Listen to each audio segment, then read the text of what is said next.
की बोलिए संत गुरु घासीदास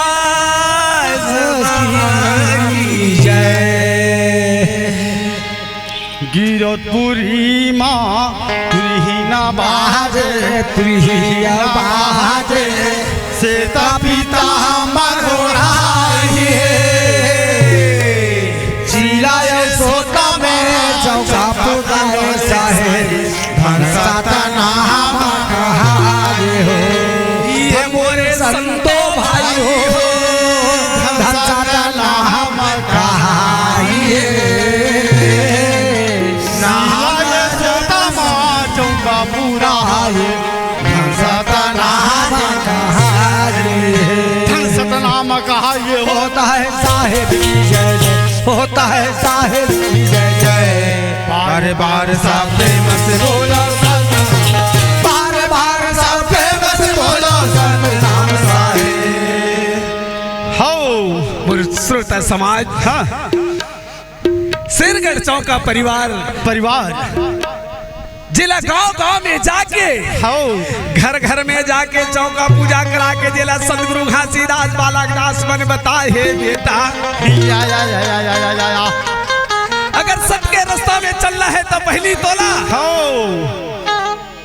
नशा पान से दूर रहे लगी हाँ मानो में जिला कोनो भेद नहीं बताए बाबा जेला चेतना के रूप में हमार संतमन जगह जगह बतावा थे लखावा थे बाबा जागो मोर समाज जागो मोर दाई जागो भैया जागो जी वही बात ला बता है बेटा चौका पूजा में जेला बता है सार बात ला बेटा जय है सोन के लोटा गंगा जल पानी बेटा जेकर गुरु के नाम से मनाई हवे कथे जी गजमोती अन के चौक पूरा ही सोन के लोटा में कलश जलाही जी जय हो। जैसे वो चौका पूजा हो गए बेटा पंडित करिहार चले जाते बड़ा जतन के वो लोटा रंग में कहीं के रति दास ला बता है बेटा एक घा जला वो सतनाम पुरुष के नाम से कलश बन गए बेटा हाँ जी। वो कलश में वो गुण है वो शक्ति है वो भक्ति है बेटा जय हो। जैसे भट्टी में तब के वो सोना 24 कैरेट बनते खरा बेटा वही की शिमला गुरु के ज्ञान ला पाके कलश वो है बेटा सोना के समान तबे रथे बेटा अगर वो पूजा कार्य होगी कि वो लोटा लाना बोला उपयोग नहीं करना चाहिए बेटा नहीं करना चाहिए वो लोटा में अन्नपूर्णा माता चावल ला रख दे बेटा जय हो काका तोर घर में बर बिहाव होते कोनो कार्य हुआ थवे बेटा वही कलश में ज्योति जला के वो सतनाम पुरुष के नाम से रख दे तोर कार्य सफल हो जाही काका चला दावे के साथ में कहा था बेटा तोर घर में दुख कलेश कभी नहीं आ सके मानवे जेला गुरु गोसाई बालकदास के पिता घासीदास बाबा रतिदास ने चौका के विधान के बारे में बता है आज जगह जगह में वो संतो गुरु के गौरव गाथा ला बगरई वही संत के वाणी ला सुन के शेरगढ़ चौका परिवार जल जल्ला जगा के चेतना करत हवे बेटा हाँ जी। लेकिन बेटा वो गिरोधपुरी कथे का कतेकपुरी हम पढ़ते मोरो मन लगते घूम के आ जाते बेटा एक काका कैसे गिरौदपुरी घूमत नंबर थकास लगा थे कैसे का काबर हाँ जी जाथन भर गिरौदपुरी और गिरौदपुरी में का है वहाँ चक महिमा खान पान से दूर रहना ऐसे का लेकिन वो गिरौदपुरी जाके मन तसल्ली करके चले आ जाते काका मन के मतलब मनौती ला मना के ओ मना तहु जाथन जा आ जाते ए बाबू हाँ ये जवैया बता दे गिरो धामला कैसे बाबू बहु मन में विचार करके निकले हो घर ले कि वो गुरु के दर्शन ला पाजो कैसे तिलक मास्टर ये जवैया बता दे गिरो धामला पूछत आवा था गुरु पूछत आवा था गुरु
संत गुरु घासीदास बाबा बताइस बेटा का बतैसियान जे का कार्य लकल ही बेटा ओकर मनोकामना पूर्ण होही पूर्ण हो जही जे बात ला संत मन ला ज्ञान ला लखा है बेटा जय हो संत गुरु गोसाईदास बाबा की ही सबे बेटा का की से ये मन के दुग्धा भरम हवे तेला बेटा ये छल कपट निंदाचारी काकरो मन नहीं रखना चाहिए बेटा हो बेटा हाँ ये जिंदगी के कोनो भरोसा नहीं नहीं ये अगर तोला मुक्ति पाना है तो गुरु चरण में जाना है जी जाना पड़ी बाबा चला सार शब्द में का की से बेटा का की आज ही गुरु तो ऐसे चाहिए भाई जो गढ़ शीतली गढ़ हो आज ही गुरु तो ऐसा चाहिए भाई जो गढ़ शीतली गढ़ हो जन्म जन्म के मूर भाई जेला पल में दे गुरु हाउ ऐसे शब्द हैगा हाँ जी वो सतनाम ऐसे शब्द है बेटा जय हो पिंजरा के तोता घलो वो मिठू रट लेते मालिक के बात ला बेटा लेकिन हमन मानो तल जन्म धरे लेकिन वो गुरु के नाम ला भूला जथन बेटा बेटा सतनाम में वो ताकत है हाउ वो सतनाम ऐसे एक बिजहा है बेटा जय हो न तो बोला आगे जला सके हवा उड़ा सके बेटा न तो बोला पानी बहा नहीं सके बेटा वो गुरु ज्ञान के प्रतीक हवेगा होगा एक ज्योति के समान प्रकाश है बेटा वो नाम प्रकाश है। का मानवे ओकरे सतीत कथा में कैसेगा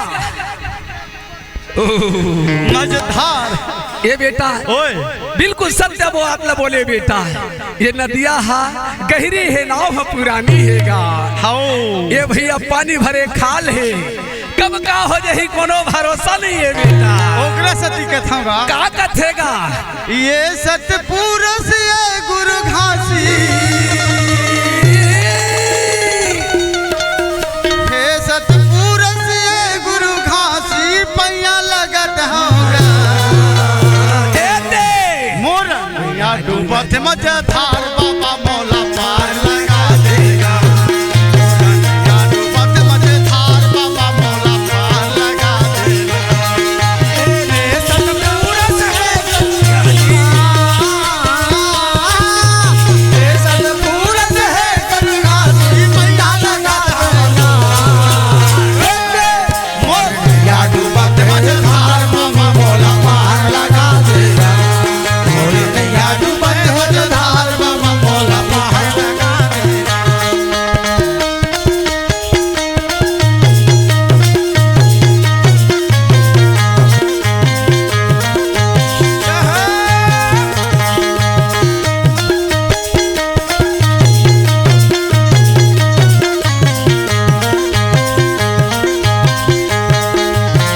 मजेदार बाबा मौला पार लगा देगा धरती बनाए आकाश बनाए चांद सूरज लाता ही बनाए चांद सूरज लाता ही बनाए धरती बनाए आकाश बनाए चांद सूरज लाता ही बनाए धरती बनाए आकाश बनाए चांद सूरज लाता ही बनाए बनाएगा ताही बनाए लाता ही बनाए ताही बनाएगा ताही बनाए चांद सूरज लाता ही बनाए बनाएगा ताही बनाए चांद सूरज लाता ही बनाए ताही बनाएगा चांद सूरज लाता ही बनाए भटकत हंसल पार लगा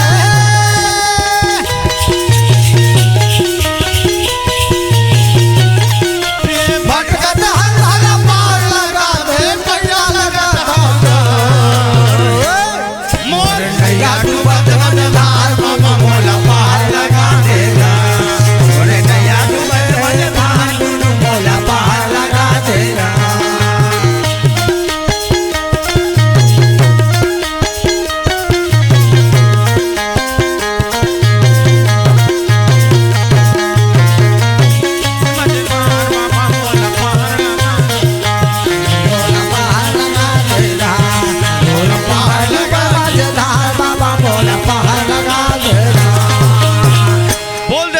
गुरु घासीदास बाबा की जय। बिल्कुल सत्य बात ला बोले बेटा।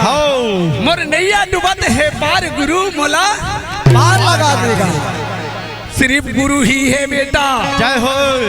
जो वो मुक्ति के मार्ग बता सकत है बेटा। वो गुरु ही ऐसे हवे बेटा वो सब रहेगा। वो जिए के तौर तरीका बदल जाते बेटा।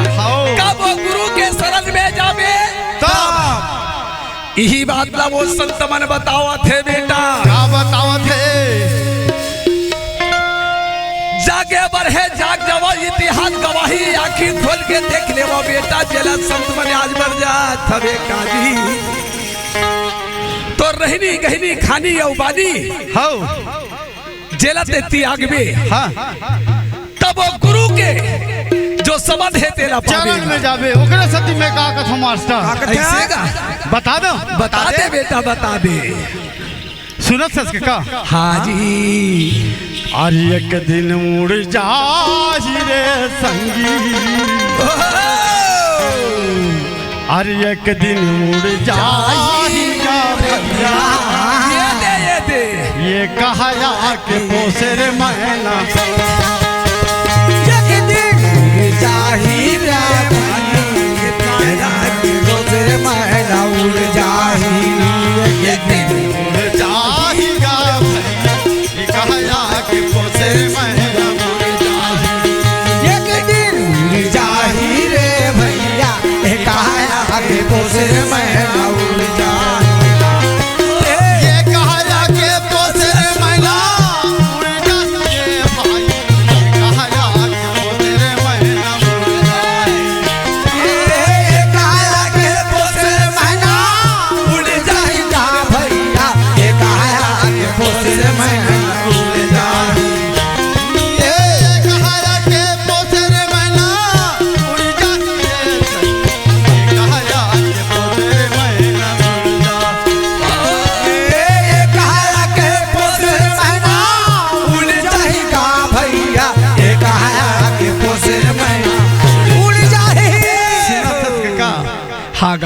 एक काया के पोसे मैना उड़ जही। उड़ जहीगा। हाँ ओकरे से कथा में संत भाई अरे धन दोगानी रुपया पैसा के घमंड मत करबे। ये काम आने वाला नहीं है। तोरे चेहरा के घलो घमंड मत करबे। एक दिन यहू तोर संगला छोड़ दी। एक दिन उड़ जाही ये कहा जा के पोसे मैना उड़ जाही।